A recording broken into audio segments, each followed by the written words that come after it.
Hello everyone, welcome to मिहास wonderful garden. Friends, आज का मेरा पौधा है अडेनियम का पौधा। अडेनियम में प्रूनिंग के बाद में रीपॉटिंग के बाद में बहुत जल्दी नई ग्रोथ स्टार्ट हो गई है, साथ ही साथ कलियां बनना भी शुरू हो गई हैं।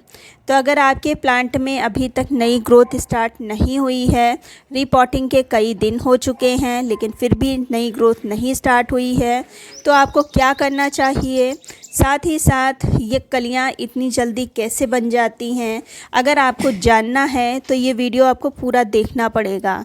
तो चलिए वीडियो को स्टार्ट करते हैं। सबसे पहली बात, आप मेरा प्लांट देखिए। हर प्लांट पर आपको कलियां नज़र आएंगी, साथ ही साथ ग्रोथ तो ऊपर से होने ही लगी है।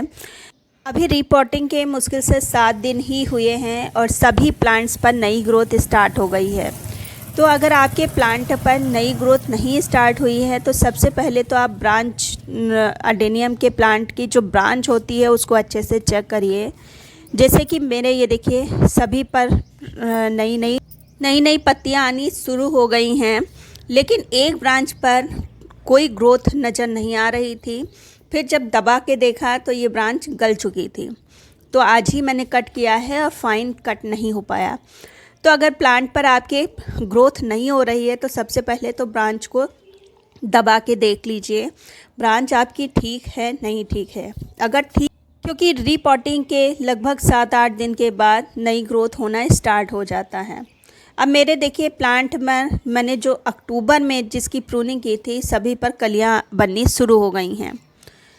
कलियां बनने का क्या कारण है इतनी जल्दी, वो मैं आगे बताऊंगी। सबसे पहले तो स्टार्टिंग में आपको बताती हूँ, इसको मैंने लगभग लास्ट फरवरी में रीपॉटिंग करी थी।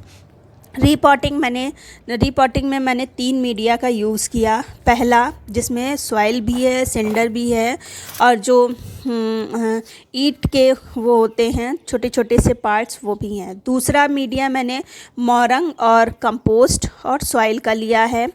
तीसरा जो मीडिया है, जैसे कि इस प्लांट की मैंने रीपॉटिंग नहीं की थी तो ये पहले से ही लगे हुए हैं, और इसमें मैंने सिर्फ मोरंग और जो कंपोस्ट होता है उसका प्रयोग किया है। ये देखें, और सुबह के टाइम मैंने पानी दिया था, मिट्टी मॉइस्ट है। चौथा जो मैंने मीडिया लिया है ये प्योर सिंडर है। इसमें मैंने किसी भी चीज़ को मिक्स नहीं किया है, इसमें जैसे ही हम पानी डालते हैं वैसे ही निकल जाता है। और एक प्लांट मैंने सिर्फ जो ब्रिक्स के जो टुकड़े होते हैं उन्हीं में लगाया है। सभी पर बहुत अच्छी ग्रोथ हो रही है। जैसे कि एक ये मेरा छोटा प्लांट है, और इसको मैंने और तो सब मिट्टी के पॉट में है, लेकिन इसको प्लास्टिक के पॉट में लगाया था क्योंकि मिट्टी का छोटा पॉट था नहीं। तो इसको और संभाल के मुझे रखना था, क्योंकि प्लांट एक तो छोटा और फिर प्लास्टिक का पॉट, तो ओवर वाटरिंग की प्रॉब्लम ना हो जाए, इसलिए मैंने मिट्टी के उसमें लगाया था। सभी प्लांट्स बहुत अच्छे चल रहे हैं। पानी जैसे डालो वैसे तुरंत निकल जाता है, बस मिट्टी हल्की सी मॉइस्ट बनी रहती है। तो ऐसे ही मीडिया आपको भी चुनना है। बहुत ज़्यादा मिट्टी का प्रयोग अडेनियम में नहीं करना है, क्योंकि अभी तो चल जाएगा लेकिन बरसात में प्रॉब्लम करेगा।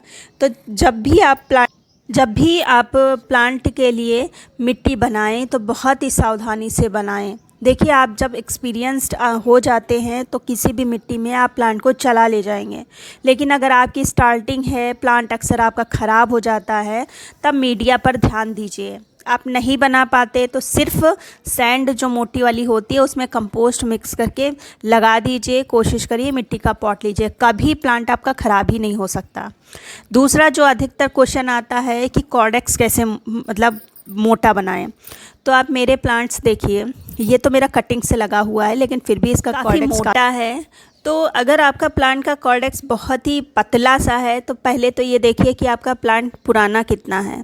जितना ही पुराना प्लांट होगा कॉर्डेक्स उसी हिसाब से बढ़ेगा। जैसे कि ये प्लांट है, ये मेरा 2 साल पुराना प्लांट है। अगर आप प्लांट का कॉर्डेक्स पर ध्यान देना चाहते हैं, उसको बढ़ाना चाहते हैं, तो आप उसको बहुत ही ज़्यादा बड़े पॉट में मत लगाइए। जितना ये इस पर दबाव पड़ेगा ये उतना ही मोटा होगा। और इसको अगर कॉर्डेक्स बढ़ाना है तो फास्फोरस रिच फर्टिलाइज़र दीजिए। साथ ही साथ आपको हर साल इसकी रिपोर्टिंग करनी पड़ेगी। रिपोर्टिंग अगर रेगुलर आप करते रहते हैं तब भी प्लांट का कॉर्डेक्स मोटा होता है। अगर आप इसकी रिपोर्टिंग नहीं करेंगे तो उस हिसाब से इसका साइज़ नहीं बढ़ता है। ये सब चीज़ें ध्यान रखिए, आपके प्लांट का कॉर्डेक्स काफ़ी अच्छा मोटा होगा। अब बात कर लेते हैं फर्टिलाइज़र की। तो देखिए, जब मैंने इसकी रिपोर्टिंग की थी तो मैंने इसमें कंपोस्ट मिक्स किया था और भी चीज़ें मिक्स करी थी, जैसे कि नीम की खली है, बोन मील है, इन सब चीज़ों को मिक्स किया था। कुछ चीज़ें मैंने नहीं डाली हैं, वो मैं अभी डालूँगी। सबसे पहली बात जो मैंने स्टार्टिंग में बताई थी कि प्लांट पर रिपोर्टिंग अभी मैंने 7 दिन पहले की, तुरंत ही कलियाँ कैसे बनने लगती हैं। तो सबसे पहले तो अगर आपने अक्टूबर नवंबर में प्रूनिंग की होगी तब आपके भी प्लांट में कलियाँ बननी स्टार्ट हो गई होंगी।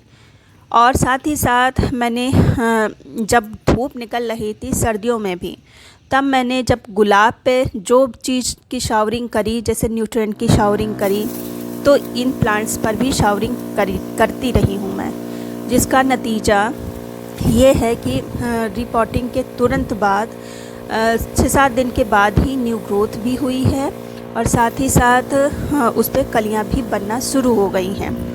तो ये सब चीज़ें रहती हैं जिससे प्लांट बहुत ही तेज़ी से ग्रोथ करता है।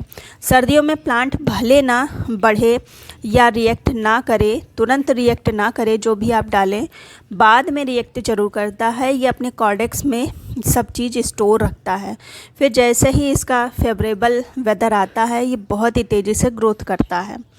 इन सब चीज़ों का ध्यान रखिए। अब बात कर लेते हैं फर्टिलाइज़र की। तो अभी मैं इन पे ऐसी फर्टिलाइज़र दूंगी जिससे इनकी रूट अच्छे से ग्रोथ कर सके।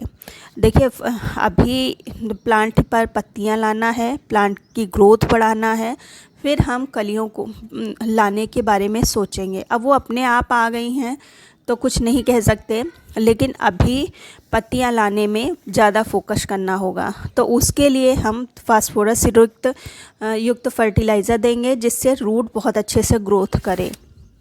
तो उसके लिए हम डालेंगे यहाँ पर डीएपी मैंने जब रिपोर्टिंग हो रही थी करी थी तब मैंने डीएपी का यूज़ नहीं किया था।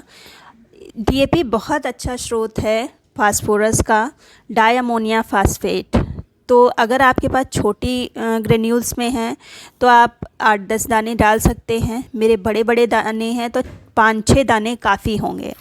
इनको डालने के बाद मिट्टी में अच्छे से मिक्स कर देंगे। चूँकि मिट्टी मेरी मॉइस्ट है, क्योंकि सुबह पानी दिया था, तो मैं अभी पानी नहीं दूंगी, सुबह के टाइम ही अब पानी देंगे। तो ये डाल सकते हैं। अगर आपने अभी तक प्लांट पर रिपोर्टिंग वगैरह नहीं की है तो फटाफट कर लें। जितनी जल्दी आप रिपोर्टिंग कर लेंगे उतनी ही जल्दी आपके प्लांट में मतलब नई ग्रोथ भी स्टार्ट हो जाएगी। हालांकि अगर आपने रिपोर्टिंग वगैरह नहीं भी की है तब भी ग्रोथ तो स्टार्ट हो ही गई होगी, लेकिन अगर आपका पुराना प्लांट है, 1-2 साल पुराना है, तो आपको रिपोर्टिंग कर लेना चाहिए। रिपोर्टिंग के भी अपने कई फ़ायदे हैं। पहला तो कॉर्डेक्स मोटा होता है, वो पहले ही बता चुकी हूँ। साथ ही साथ रूट में कोई फंगस नहीं है, कोई प्रॉब्लम तो नहीं है, ये भी पता चलता है। तो आपको हर साल प्लांट की रिपोर्टिंग करनी ज़रूरी होती है। अगर प्लांट छोटा है तो चलिए कोई बात नहीं, लेकिन अगर बड़ा प्लांट है तो रिपोर्टिंग कर लीजिए। साथ ही साथ प्रूनिंग अगर नहीं की है, प्लांट की जो ब्रांच है बहुत ही ज़्यादा लगी हैं, तो प्रूनिंग भी कर लीजिए। प्रूनिंग करेंगे तो 1 से 2 ब्रांच, 2 से 4 ब्रांच, इस तरह से ब्रांचेस बढ़ेंगी और जितनी ज़्यादा ब्रांचेस होंगी उतने ही ज़्यादा आपको फ्लावर भी मिलेंगे। तो ये सब काम कर लीजिए, बहुत ज़रूरी काम है। मार्च के पहले ये सब काम करने ज़रूरी होते हैं। उम्मीद करती हूँ वीडियो अच्छा लगा होगा। अगर अच्छा लगा है तो लाइक